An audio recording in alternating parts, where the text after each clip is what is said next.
ready to face your death? If I was to go right now, I'm sure Bibi Zahra Salaamullah Alaiha will come to the rescue.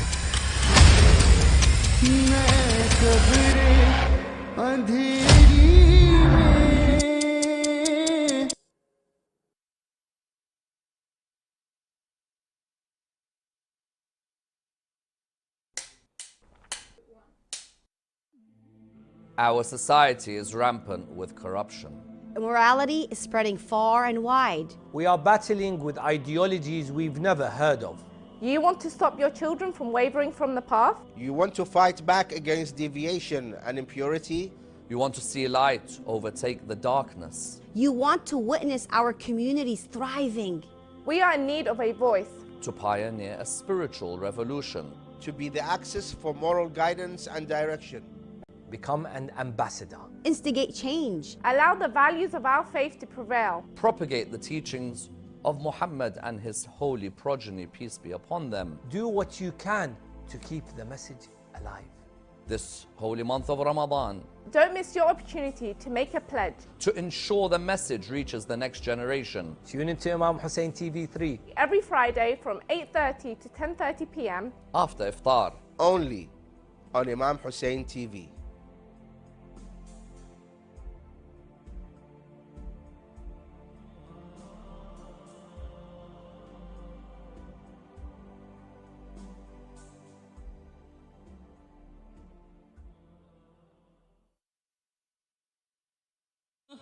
يا رفيق من لا رفيق Ali karna zarur chaida sabnu adasna zarur chaida. I am the only one who is not Sayyid. Habibi, you are cousin, what you say I accept. دم باریدم من از حسین Mullah Nazar, if I don't agree, he will kill me. جام پیلایا Do you not ask me what's your name? And the one time I give you the chance to introduce them. صلوات على محمد وآل محمد.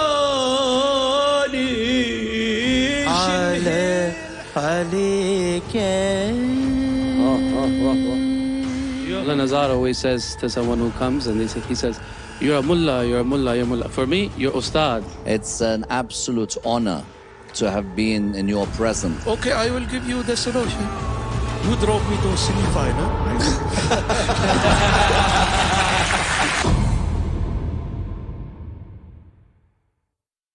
The Zahra Trust, changing millions of lives every year.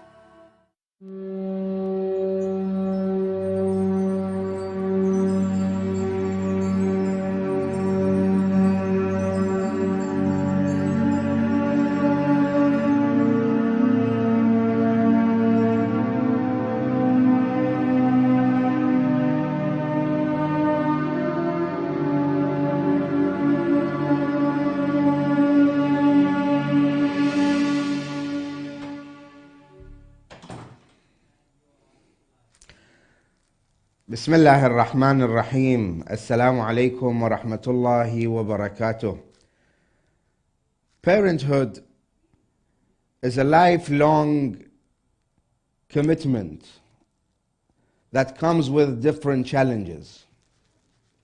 Now in the 21st century, there might be some unique difficulties that parents might face. And some of these struggles and difficulties and challenges might be related to, for example, balancing between work and life, balancing the time between the responsibilities at the work and between the responsibilities at home. Another challenge might be the advancement of technology and the availability, the wide spectrum of the social media platforms. That itself is one of the challenges that parents face as a problem and as a difficulty amongst the family at home. Another challenge that we would like to discuss and concentrate on tonight, my dear brothers and sisters, might be the mental pressure of life on the parents, because amongst all that is going around inside the house and outside the house, inside the home and outside, of course these are going to affect the parents, their mentality. Is it going to affect them to an extent that they are going to be, for example, experiencing some form of anxiety or some form of depression or some form of episodes where they want to stay alone, away and far from anyone else, any outside interaction? Some of the other challenges that might face the family or the parents specifically might be the financial struggle that many face today as a result of the rise of cost of living. And it's not something that is attributed to one part of the world. Everywhere you look on the wide globe today, you do not miss to see a place, a location on the face of this earth that is experiencing some sort of rising in the cost of living. Now that is a challenge for any parent. Another challenge that might be facing parents today would be that they don't have time, lack of time. How many parents do we know? And how many parents do we see that they are struggling to accommodate time for their children at home? With the struggle of having a 9-to-5 work shift, or sometimes longer than that, by the time they want to finish work, by the time they want to come back home and cook and prepare a meal for their family, for their children, or even pick up the children from school, or even pick up the children from their care home. These are all difficulties and challenges that parents in the 21st century face. Now, what does Islam come and say about these 21st century challenges and difficulties that parents might face? That when we pinpoint these difficulties and these challenges, my dear respected brothers and the respected viewers at home, we would want to know, are these the main challenges? Are these the main problems that we need to look at? Or are there problems and challenges affecting parents that they need to address before they come and address these intermediary problems and challenges? We need to look at the foundation of these challenges before we address the deep intermediary challenges. For example, when we sit down amongst the elder generations, when we sit next to our parents, our grandparents, the elders in the community, and we sit down in the aim to learn from their previous past experiences, how would the experience of the elder generation in the community help me as a parent be able to face all of these new upcoming challenges which is facing me as a parent? How I can dissolve these challenges, how I can confront these challenges, how I can find solutions to these challenges as a result of the experience of the elder generation in the community, in the society, in the family. We can't neglect that segment of the community or society, because they are going to give us their experiences, their life experiences, without a charge. Sometimes our dear parents around us in the society, they go to an extent, to the lengths of paying sometimes huge sums of money to be able to get some kind of counseling in order for them to be able to go through life, to make life challenges easier upon them and upon the family. Why? Because their aim and objective is that I would work hard, would make money in order for my family to be happy. I want the family at home to be at ease. I don't want my family, my children, my husband, or in the case of the wife, to experience any kind of difficulty. So they go. They would want to find a counselor. They would want to find someone, however much they charge, but for them to be able to give them a guideline, a map, to be able to take them and get them to cross the oceans of these challenges until they reach the shores of safety, peace, harmony. You would find that the elder generation, when they speak about the good old times, the good old days, how many times have we sat down amongst the gathering of the elder generations? Maybe we were sitting on the side or in the corner and heard them conversing and having a conversation and speaking about how life was so sweet and beautiful. Maybe 30, 40, 50, 60, 70 years ago. How they back home were living a life of honey, sweet as honey. Why? What is it different? How did life change? Were they able to eat and drink a specific type of food that made their lives easier for them that is not available today? Or maybe no. We have many types of foods, many types of fruits, many different types of cuisines, many different types of drinks available today, giving us the wide variety of options, making life more enjoyable for us. So why is it that we are still experiencing these difficulties?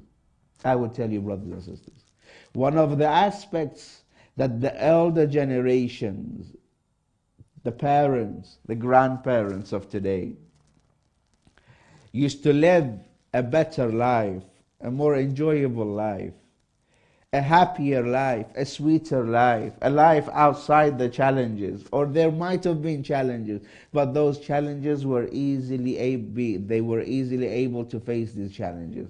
They weren't so difficult like today. For example, we started off with saying that one of the first challenges that parents face in the 21st century is the challenge of work and life balance. In the olden days, we see the grandparents or the elders, the parents who have grown-up children today. In the olden days, when they wanted to go to work, they left early in the morning. One of the things that Islam comes and encourages, brothers and sisters, is that once you pray Salat al-Fajr, once you get up for morning prayers, when you pray, you sit down and supplicate to Allah subhanahu wa ta'ala. You ask Allah subhanahu wa ta'ala to bring down His blessings. And how many narrations do we have that speak about how the angels of Allah subhanahu wa ta'ala come down at the time between Salat al-Fajr and sunrise? And that's portion of the day. The malaikah, the angels that carry the blessings of Allah subhanahu wa ta'ala, the sustenance for the whole day, for that specific person, for that specific family, they come in that time span between Salat al-Fajr, between Adhan of the Fajr prayers, and between the sunrise. Whoever that is awake, they will receive that sustenance and that blessing. Now you might say, is it a physical sustenance? Am I going to receive something physically? No. Allah subhanahu wa ta'ala will bring down His support and His sustenance in a way that once you stay awake, you will feel the blessing. You wake up full of energy, you pray, you will get that sense of calmness. This is the older generation. As we sit down and remember back in the days in Iraq or in Iran and other parts of the world, they say that we used to wake up for salah, either pray at home, or if they were near one of the sacred shrines of Ahlul Bayt alayhim salam, in the case of Karbala and Najaf and Qom, in Mashhad, in Tehran, in Syria, in other parts of the world, in Mecca, in Medina, they say we used to go and pray next to the shrine of Ahlul Bayt alayhim salam. They used to spend the first early hours of the day in the remembrance of Allah subhanahu wa ta'ala, and in visiting the infallible Imams of Ahlul Bayt alayhim salam. If that wasn't available, if that wasn't possible, they used to go and pray congregational prayers in the masjid. They used to see one another. They used to greet one another, discuss some of the issues that is facing the community. Then they would go early in the morning. The sun has just risen. They go, they submit to Allah subhanahu wa ta'ala, and they open the shop. They raise the shop cover. They open the doors and they wait for the sustenance of Allah subhanahu wa ta'ala. But what has changed today, brothers and sisters, in the 21st century? Things should have been easier, right?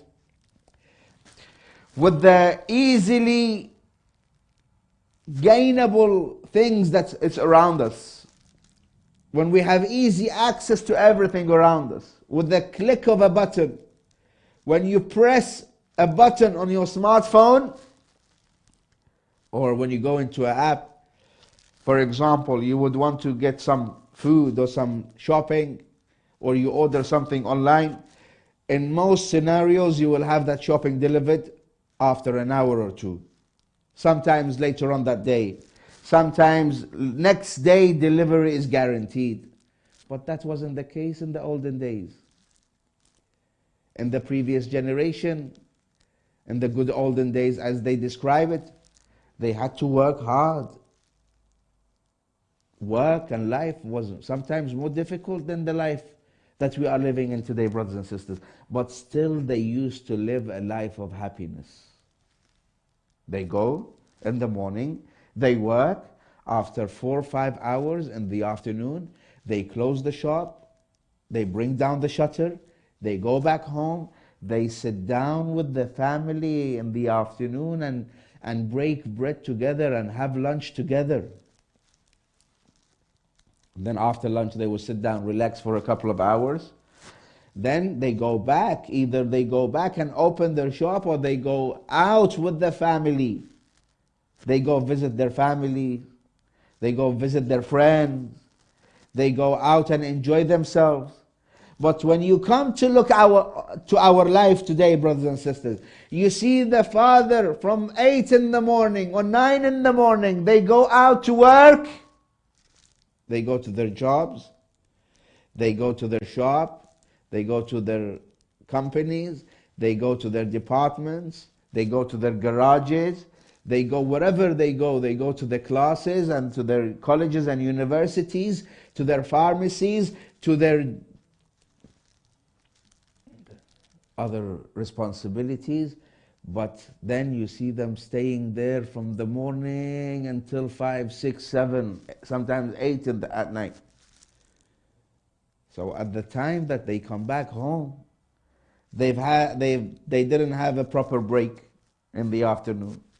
They didn't eat a proper lunch. They've exhausted. They've lost all of their energy.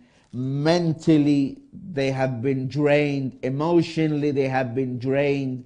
When they go back home, which parent, which father or mother is able to spend 1 or 2 another hours, sit down with the children, with the little boy, with the little girl, and discuss what happened during the day at school, how their day was, what did they enjoy at school, what did they eat at school, what lessons did they take? Which parent is able to do that? So there is definitely a problem, a challenge between the balance between work and between the life at home. That's why back in the days there were times that these individuals who we sit down and learn from, and from their experiences, they had some time off for their family. And this is very important, brothers and sisters. But before we come and concentrate on these intermediate problems, let's find out what are the contributing factors that would make a family in today's society, in the 21st century, face all of these difficulties and all of these challenges, and they would be struggling to address these challenges. Once they face a challenge, they struggle to face these challenges, whether, as I said, whether it's balancing between work and home life, balancing between technology and the social media, balancing between the depression or the mental pressure that they face at home and at work. For example, the financial pressure, the costs of living that they are facing, or the lack of time that they don't have. The lack of time, that is a problem. But before we come to address and look at these problems, which could be addressed by looking at the most important problem and most important challenge and issue that sometimes we neglect. Islam, the holy religion of Islam, and the holy Ahlul Bayt alayhim salam, they come and give us guidelines, things to look for before we want to start a family. In the previous episode, in the previous majlis, we spoke about some of the benefits of getting married at an early age. Now, Islam comes and says to you, before you want to get married, you would have to look for a specific category in the future wife or in the future husband.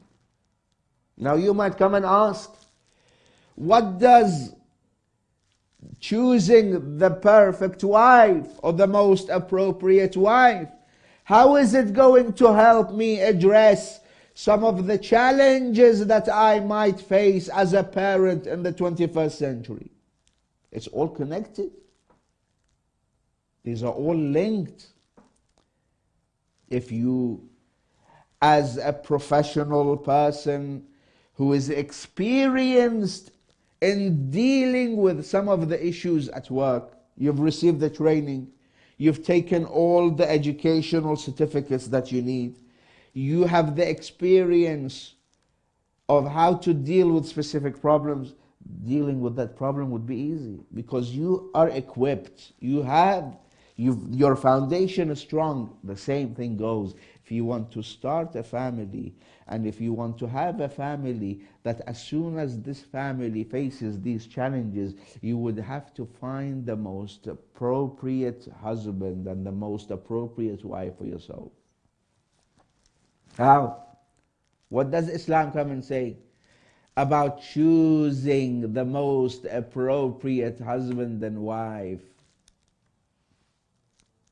Again, I reiterate, making sure that you have chosen the most appropriate wife and husband earlier on would always help our brothers and sisters that are parents or going to become parents in this day and age.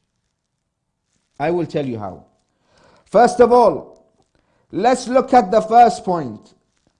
The first point that Islam comes and addresses on how to face challenges in your life, whether it is in the 19th century, in the 20th century, in the 21st century, the 22nd century. Every century has its own renewable challenges. Islam comes and tells you, I will give you the solution to all of these.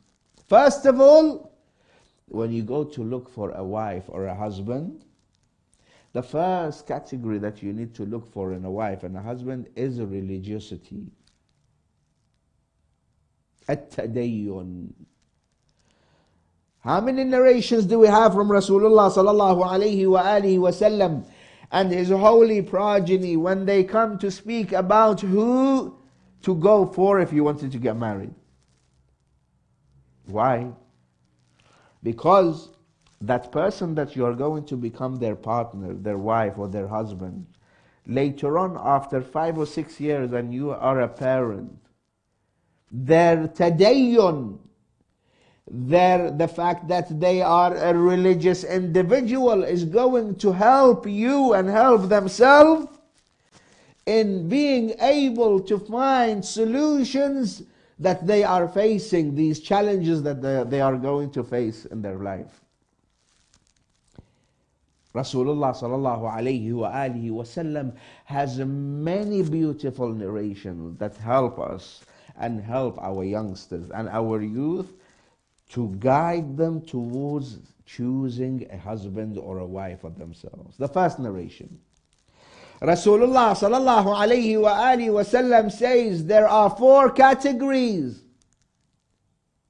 There are usually 4 things that people look for when they go to look for a wife.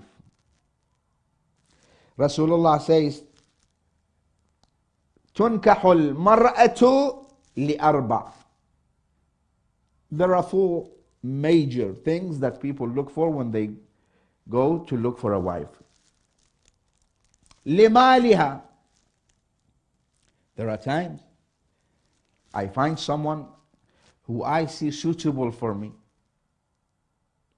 in the community. And one of the positives of that person that I see suitable for me is that she is coming from a wealthy family. Financially, she is stable. Financially, she's got the job. She's got the best of jobs. She is well off. She's got a good car. Maybe she's got a home. When I see that, that will attract me towards this family. That will attract me towards this wife. I will say yes. If I am able to get married to that lady, financially I am going to be stable in my life. I am going to live the best of lives. How many examples do we have of individuals who had that in their mind, that this is the main aim and objective, that I go and look and get married to a wife that is well off? Rasulullah sallallahu alayhi wa alihi wa sallam comes and says why you shouldn't only go for a wealthy wife. تنكح المرأة لأربع: لمالها ولحسبها ولجمالها, and lastly ولدينها. There are those who go behind a wife who is wealthy.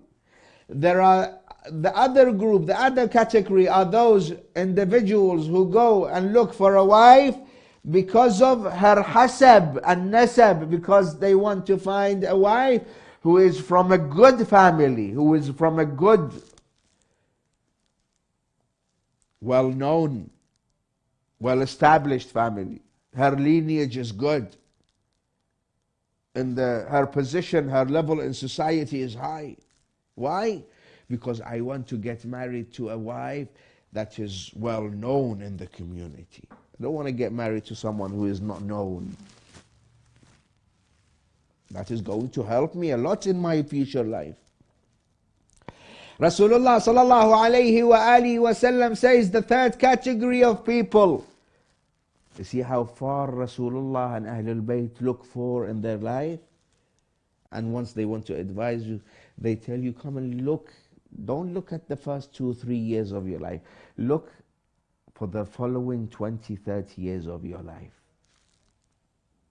There are the third category of people are those who go and look for a wife because, and the category is, I want her to be beautiful. I want my wife to be the most beautiful fairy, the most beautiful maid there is in the world. Sometimes they forget that who he is. He forgets that I'm just a normal person. He says, I want my wife to be a wife that has come down from the paradise. Are you an individual that has come down from the paradise? Are you the most handsome young man ever existed? Are you the most beautiful young man? Or as technology advances, and as all of these medical sciences advanced, you see that people, they enter in the morning, they enter into a clinic and they are the most normal looking individual in the community, and at the end when they come out, you see they have transformed 180 degrees in terms of their looks, in terms of their behavior after they change their looks.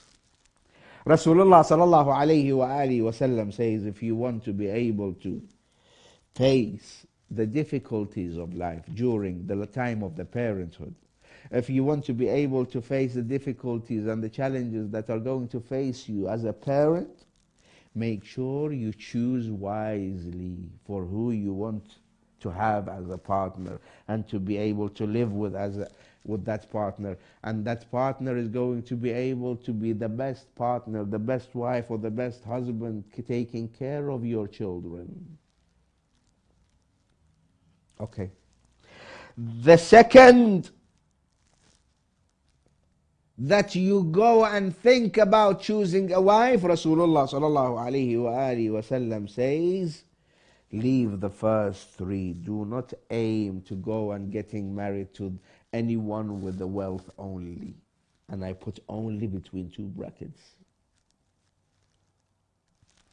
No, don't look for wealth only. Don't look for beauty only. Don't look for hasab and nasab only.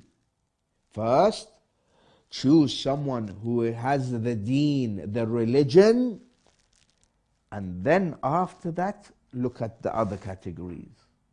If she is good religiously, if she is a practicing individual, then say, Alhamdulillah, if she is wealthy alongside the religion. Alhamdulillah Rabbil Alameen if she is from a noble family. Alhamdulillah Rabbil Alameen if she is an individual with beauty. Rasulullah sallallahu alayhi wa alihi wa sallam says, فَضْفَرْ بِذَاتِ الدِّينِ. Always go and hold on to that individual who has deen, who has religion, who is a practicing individual, who fears Allah subhanahu wa ta'ala, who exercises taqwa and piety. What happens in the vice versa? If you go for someone who is only wealthy and doesn't have deen, Rasulullah sallallahu alayhi wa alihi wa sallam says, من تزوج امرأة لمالها أخذ الله مالها. Then after a few years, maybe that wealth is going to perish. What is going to remain? The fact that this wife or this husband is not religious. They don't care about salah. They don't care about fasting. Their akhlaq is not good. Their behavior at home and outside the home is not good. Their appearance is terrible. All of these will have a direct effect in how you both as parents would be able to face the challenges in life. The second narration by Rasulullah sallallahu alayhi wa alihi wa sallam says, لا تزوج الحسناء. Don't only go for beauty. فعسى حسنهن أن يرديهن. Because sometimes that beauty that you go for in a wife that you want to get married to that beauty will be the result of destroying that lady, that person, and destroying as a result your life, which means that you will never be able to face the challenges of life as a parent. We have many examples, our dear brothers and sisters, of individuals who only care about their beauty.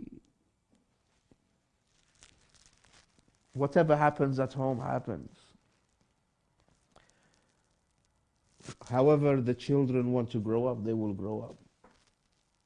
The husband is concerned only about his appearance. He leaves the children at home with the mother. He goes out. He takes care of his appearance. He takes care of his social life. And he doesn't care about the children. He doesn't know how the children are growing. He doesn't know what the children need, what they are lacking, what problems they have, what issues they are facing, how are they eating, what are they drinking, are they eating and drinking halal food? Is he asking about their food? Is he asking about their mental well-being? Is he asking about their education? Because all of these things are the rights of parents upon children. But once you see the parent, the father, or the mother cares only about their beauty and their appearance, you see the children are lost amidst these problems and these desires and these interests. The mother leaves to go out to the coiffeur to get her hair done. She goes to get her nails done. She goes looking for different new style, up-to-date makeups in the stores. Spending their time during the day in the shopping centers, leaving one shop and entering another shop. What you would say, you spend 2, 3, 4 hours in the shopping malls, between stores, and when you come back home, would you be able to spend half an hour looking after the problems of these children, asking how your children are living? لا تزوج النساء لحسنهن فعسى حسنهن أن يرديهن ولا تزوجوهن لمالهن فعسى أموالهن أن تطغيهن. Sometimes when the father or the mother, the husband or the wife, when they see financially they are well off, that wealth many a times is the result of those individuals being controlled by that wealth. Not they control the wealth. They are able to control how they spend it and where they spend it. They give towards poor people, they give towards charity, they give towards the orphans. And they spend it wisely upon their families and their children as well. Many a times we see individuals who are well off. Those individuals, they become occupied on their finances. They sit down with their finance books, doing calculations, subtracting, adding, dividing. And where is that time being spent? At work, with the bank, with the statements. And the children are just lying there watching maybe something that they shouldn't be watching. Now that is the advice of Rasulullah sallallahu alayhi wa alihi wa sallam. ولكن Rasulullah comes and says, ولكن تزوجوهن على الدين. Your priority to face, to be able to have a partner who is going to stand by you once you face these challenges is deen and taqwa. Because at the end, anyone with deen and taqwa, they will be able to, first of all, be patient. Once you see someone who is not patient, know that they're lacking in their deen. Know that their belief is weak, is not stable, is fragile. Once you see they are faced with a challenge, once you see they are facing a problem in their life, as a parent, they are going through some hurdles. with how to bring up their children, with how to run a home or a house. Know that the only thing that will help them is their faith and iman. That was the first. The second point that Ahlul Bayt alayhum salam come and address is that alongside faith and iman, look for akhlaq. Look for morals. Look for manners. Because manners alongside iman is going to help you and me as parents to be able to face any challenge that we might face in the 21st century very easily. The narration by Rasulullah sallallahu alayhi wa alihi wa sallam that speak about إذا جاءكم من ترضون دينه وخلقه فزوجوه. If someone approaches you, they brought their family, their parents, they've knocked on your door and they want to take your daughter or your family member's hand in marriage. Then Rasulullah sallallahu alayhi wa alihi wa sallam says, plan for the future. Because unfortunately, some parents, once a young man comes to ask the daughter's hand in marriage, and especially in these days, the first thing they will ask for is that, is he working? And where is he working? And how much is his salary? What is his wage? Where is he living? Does he have a home? Does he have a car? Is his work stable? These are the things that they ask for. But Rasulullah sallallahu alayhi wa alihi wa sallam advises you, brothers and sisters, those who have youth who are ready or getting ready to get married, plan for their life. Unfortunately, I know individuals whose parents, they helped them to get married, but they did not plan for their future. They didn't plan on what type of a person that their son is getting married to. You as a parent, when you are going to find a wife or a husband for your son or daughter, investigate who you are getting your son and daughter married to. Rasulullah sallallahu alayhi wa alihi wa sallam says that has a direct effect in how they are going to be living a life of harmony alongside each other, or are they going to live a life of chaos and misery, not knowing how to face challenges in their lives. إذا جاءكم من ترضون دينه وخلقه. In other narrations, من ترضون خلقه ودينه فزوجوه. Look for religiosity, تدين, and look for akhlaq, ethics, morals, manners. And then, once you tick these boxes, start investigating about their financial situation. Because all of that matters. But Rasulullah says, what should matter to you as a parent, as a father or mother, and you have a young man or a young daughter at home and you want to get them married, first of all, plan for their future. Because if you don't, and they do get married to someone who doesn't have religion and who doesn't have akhlaq, 3 years, 4 years, 5 years down the line, that son or daughter is going to curse you parents. They say, why did you get me married to someone who wasn't going to be able to stand and help and support me in my most difficult times? Ahlul Bayt alayhum salam, once they wanted to choose wives for their sons, they investigated and they made sure that the wives of their children are individuals who have deen and akhlaq.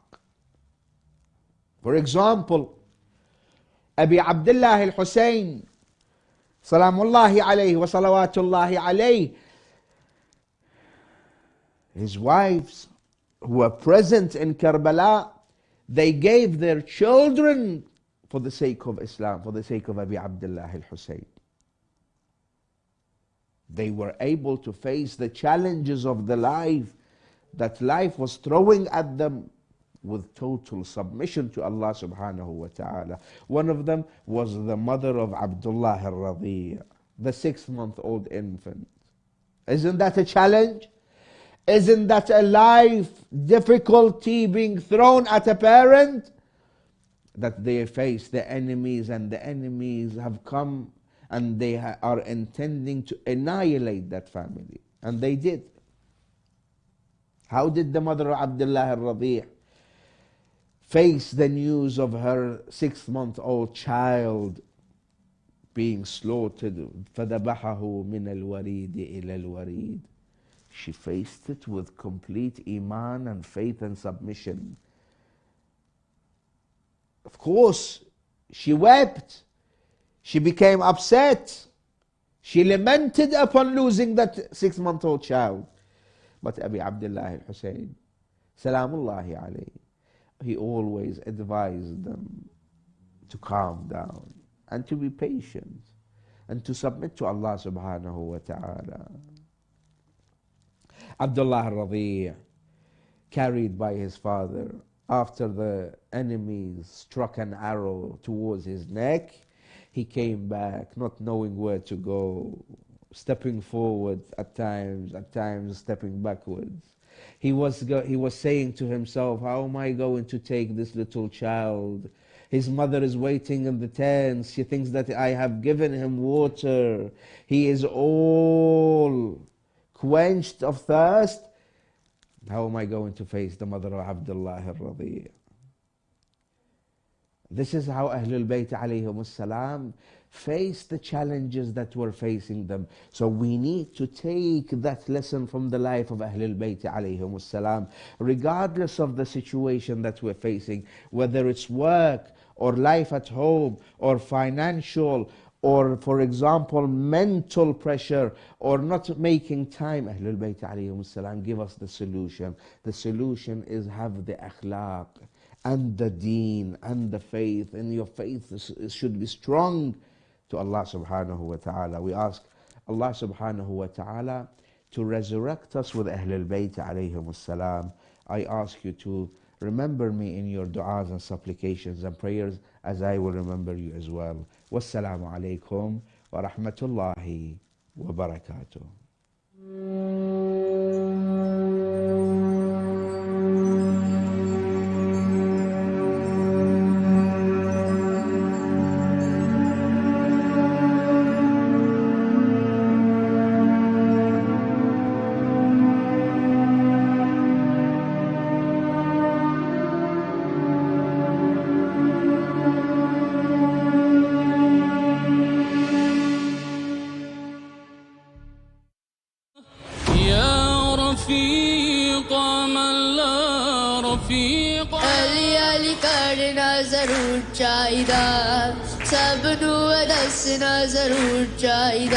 I am the only one who is not Sayyid. Habibi, you are cousin, what you say I accept. Mullah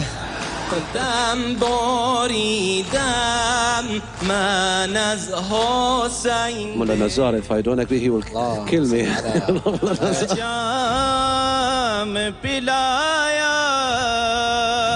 You not ask me what's your name? And the one time I give you the chance to introduce them. Salawat ala Muhammad wa ali Muhammad.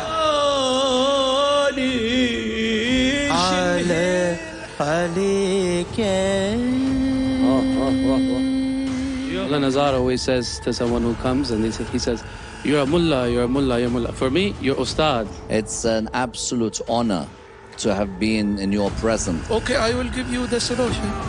You drop me to semi-final.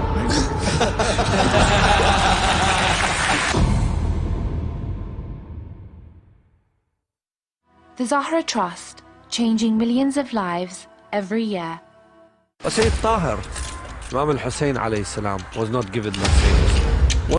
What comes to mind when you remember Imam Hussein's burial? We can never give justice to what they went through. For someone, there's always that one person, and from a very young age, for me, it's been Hazrat Abbas. Do you think you're ready to face your death? If I was to go right now, I'm sure Bibi Zahra Salamullah alaiha will come to the rescue.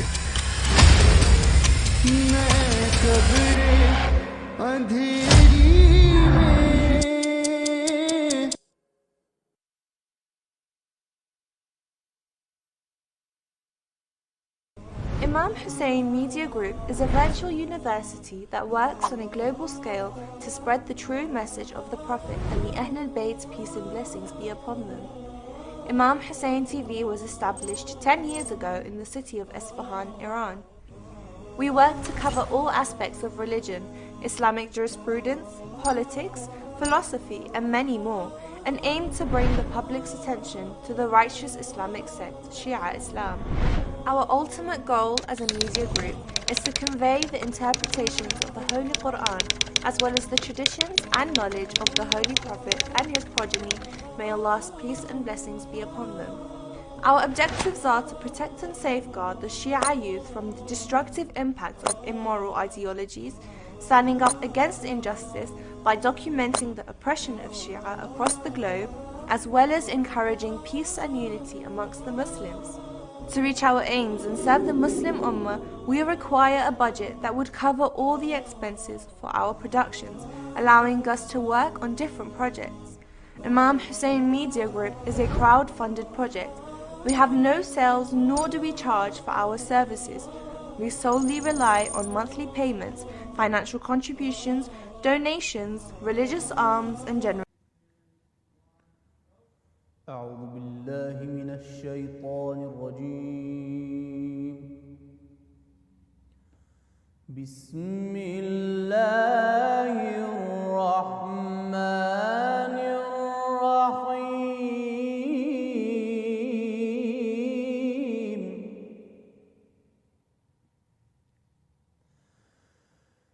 إن